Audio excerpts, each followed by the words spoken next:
just maybe a brief summary of what's just happened to you and what's going to happen to you in the next 3 days, maybe the next 3 years, and if you're lucky, maybe the next 30 years, which seems unimaginably long to most of you. How many of you are engineers? You can admit it. Go ahead. How many of you are artists? How many of you are engineers who are artists? How many of you are artists who are engineers? I just want to tell you something which at least the artists will understand, and hopefully you'll all understand by the time I'm done talking. Artists hear things that others don't, and particularly composers. Anybody know who this guy is? Yeah, who is it? Beethoven, yeah, Beethoven. What I didn't realize is that by the time Beethoven composed the Ninth Symphony, he was stone deaf. Deaf. Couldn't hear a thing. But in his head, he was still hearing the music. And the result was the world got Beethoven's Ninth. About 500 years ago, in Italy, someone walked into a studio and saw a 12-foot block of marble. And he asked the sculptor, who at the time was a guy named Michelangelo, "What the heck is this?" And he said, "It's the most beautiful statue you've ever seen." And the person in the room said, "It's a 12-foot block of marble." And he said, "Well, come back in a couple of years." And he did. And this was what came out of it, the Pieta, for those who don't recognize it. And they asked him, "How did you do that?" I mean, I just saw a 12-foot block of marble. He said, "Well," Michelangelo said, "Well, I saw the Pieta, and all I did was remove the stone around it." It's a big idea. Artists hear things and see things that normal people don't. You know, you and I, if we were in France in the 1890s, might have seen some guy sitting outside at night, getting dark, staring at a blank canvas. You would ask the same question. What do you see?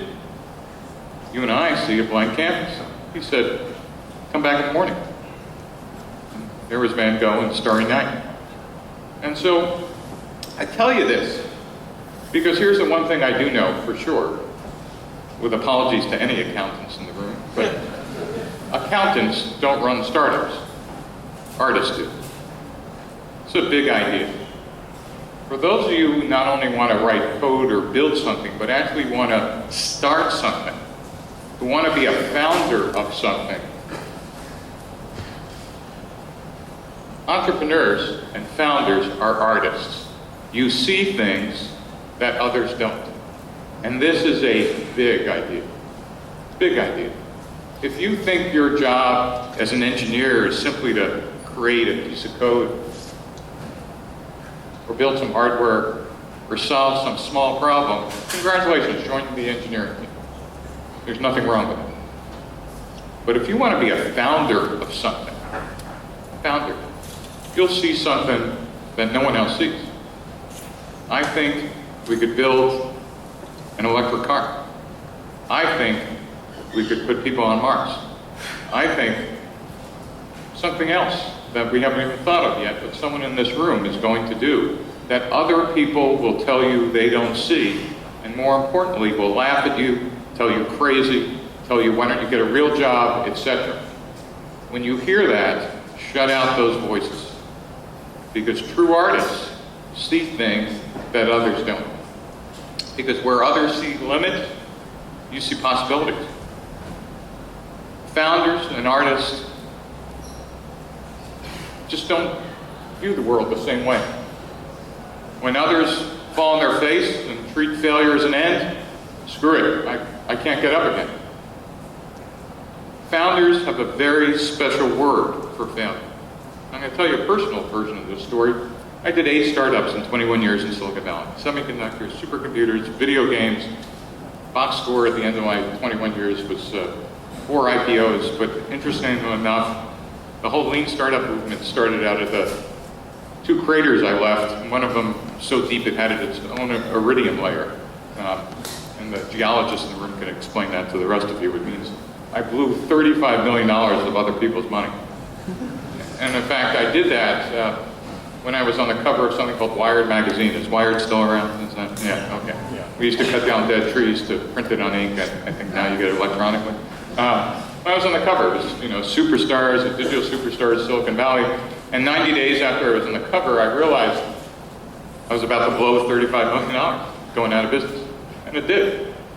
And I called my mother, who was a Russian immigrant, and English was still never her first language, and so every time I would talk to her, I'd have to pause so she would do simultaneous translation in her head. And, after the first 5 minutes of how come you don't call, and blah, blah, which I now do to my kids, I said, Mom, I lost $35 million. And she said, where'd you put it? I said, no, it's gone. I lost it completely. It's, and then there was a much longer pause, and then she went, oh my God. The country we came from is gone. There's nowhere else for us to go. She was right, it was gone. And then she thought even more, and she said, and her name is blank, you can't even change it. And I said, no, the reason I'm calling you is the people who lost that money with me just gave me another $12 million to do my next startup.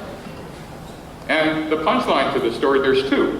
One is the reason I'm up here is my last and final startup, I took that $12 million and returned $1 billion each to my two investors. But that's not a Steve Blank story. That's a story about entrepreneurship in the Bay Area, in the United States, and the enormous opportunity you have. Because we have a special word for a failed entrepreneur. Anybody know what that special word is? Anybody know what it is? Experience. It's a big idea. Entrepreneurs treat failure as experience. The odds of any of you who want to found a company knocking it out of the park and getting it right the first time, it doesn't happen like Facebook. Most of you will fail.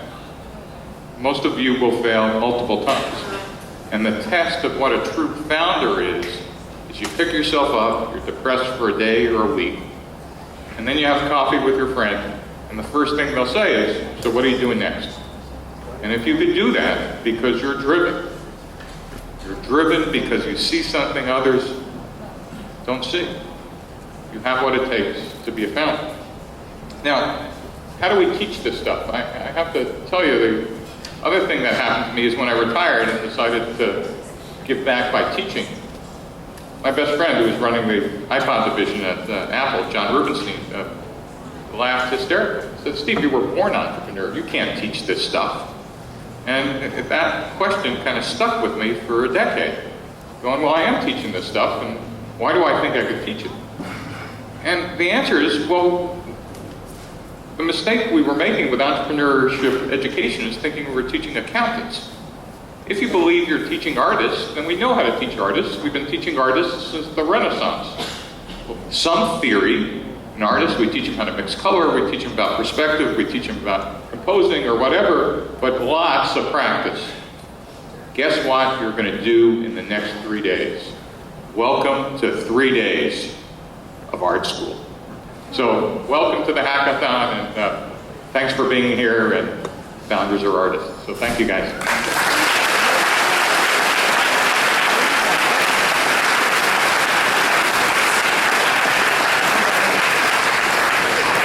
All right, thank you, Steve. Only a couple more announcements, and we'll get ready to